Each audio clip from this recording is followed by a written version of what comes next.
ತತ್ಸವಿತುರ್ವರೆಣ್ಯಂ ಭರ್ಗೋ ದೇವಸ್ಯ ಧಿಮಹಿ ಧಿಯೋ ಯುವನಃ ಪ್ರಚೋದಯಾತ್. ಅದು ಯಾತಕ್ಕೆ ಹೆಣ್ಮಕ್ಳು ಹೇಳ್ಬಾರ್ದು ಅಂತ ಬಂದ್ರೆ ಗೊತ್ತಿಲ್ಲ. ಗಾಯತ್ರಿ ಉಪದೇಶ ಮಾಡಿ ಉಪಕರ್ಮ ಅಂತ ಮಾಡಿ ಅವನು ಗುಂಜಿ ಅಂತ ಮಾಡಿ ಅದನ್ನ ಗಂಡ್ಮಕ್ಳು ಮಾತ್ರ ತಂದು, ಆದರೆ ಹೆಣ್ಮಕ್ಳು ಯಾಕೆ ತಲೆಗೂ ಗೊತ್ತಿಲ್ಲ. ಅದೇನೋ ಪ್ರವೇಶ ಆಯಿತು. ಯಾಕೆಂದರೆ ಸಾಕ್ಷಾತ್ ದೇವಿನೇ ಹೆಣ್ಮಗು ಅವಳಿಗೆ ಅವಳ ಶ್ಲೋಕವನ್ನು ಹೇಳಲಿಕ್ಕೆ ಹೆಣ್ಮಕ್ಳಿಗೆ ಯಾಕೆ ಅವಕಾಶ ಕೊಟ್ಟಿಲ್ಲ ಅಂತ ನನಗೆ ಗೊತ್ತಿಲ್ಲ.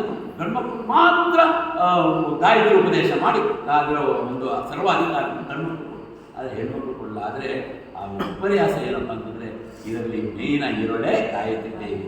ಅವಳೇ ತಾಯಿಯಾಗಿ ನಿಂತು ಎಲ್ಲರಿಗೂ ಬುದ್ಧಿಯನ್ನು ಕೊಡಲಿಕ್ಕೆ ಭಗವಂತನಿಗೆ ಶಿಫಾರಸ್ ಮಾಡೋಳೆ ಅವಳು.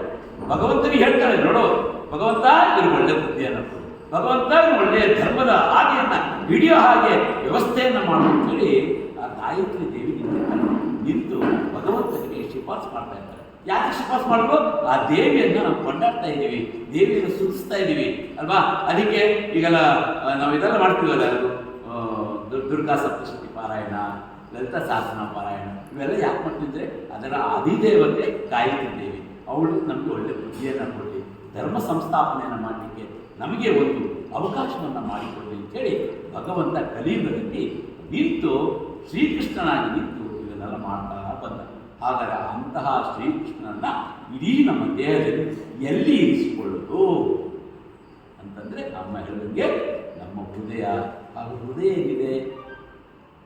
ಹೃದಯ ಏನಿದೆ ಅಂದರೆ ಇಲ್ಲಿದೆ ಅಂತೀವಿ.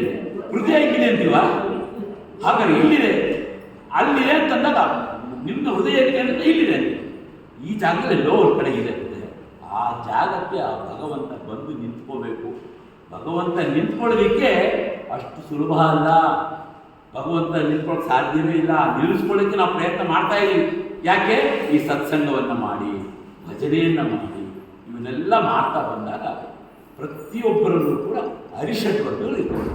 ಅರಿಷಡ್ ವರ್ಗ ಗೊತ್ತಲ್ಲ, ಕಾಮ, ಕ್ರೋಧ, ಲೋಭ, ಮೋಹ, ಮಾತ್ಸರ್ಯ ಅಂತ ಅನ್ಕೊಂಡು ಅರಿಷಡ್ ವರ್ಗಗಳು ಪ್ರತಿಯೊಬ್ಬ ಜೀವನಲ್ಲೂ ಇದ್ದೇ ಇರುತ್ತೆ.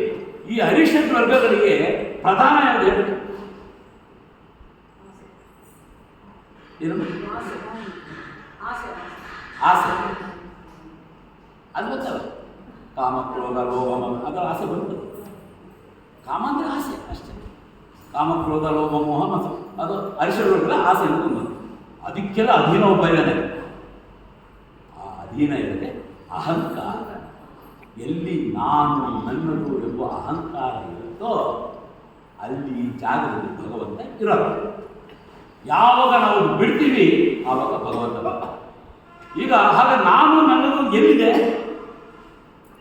ನೀವು ಜಸ್ಟು ನಾನು ನೀವು ಕೈ ಸೇರಿಬಿಟ್ಟು ನಾನು ಹೇಳ್ಬಿಟ್ಟು ನಾನು ಹೇಳ್ಬಿಡಿ, ನನ್ನೊಂದು ಹೇಳ್ಬಿಡಿ. ಇಲ್ಲಿ ಕೈಯಲ್ಲಿ ಬರ್ತು ನೋಡಿ.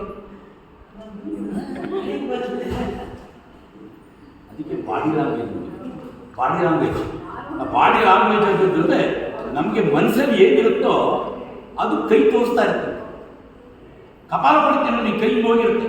ಕಪಾಲ ಹೊಡಿತೀನಿ ಅಂದರೆ ಕೈ ಹೀಗೆ ಹೋಗಿರುತ್ತೆ. ಅರ್ಥ ಏನೋ? ಈ ಕೈ ಹೊಡೆಯೋದು ರೆಡಿ ಇದೆ ಅಂತ ಅರ್ಥ. ಹೊಡೆಯೋದು ತೋರಿಸ್ತದೆ. ನಮ್ಮ ಮನಸ್ಸಲ್ಲಿ ಏನಿದೆ ಅದಷ್ಟು ಕೈ ತೋರಿಸ್ತಾ ಇರುತ್ತೆ. ಮನಸ್ಸಿಗೂ ಕೈಗೂ ಅಂಗಾಗಕ್ಕೂ ಬಹಳ ಸಂಬಂಧ. ಅದಕ್ಕೆ ನಾನು ಅಂದರೆ ಟಕ್ ಅಂತ, ನನ್ನದು ಟಕ್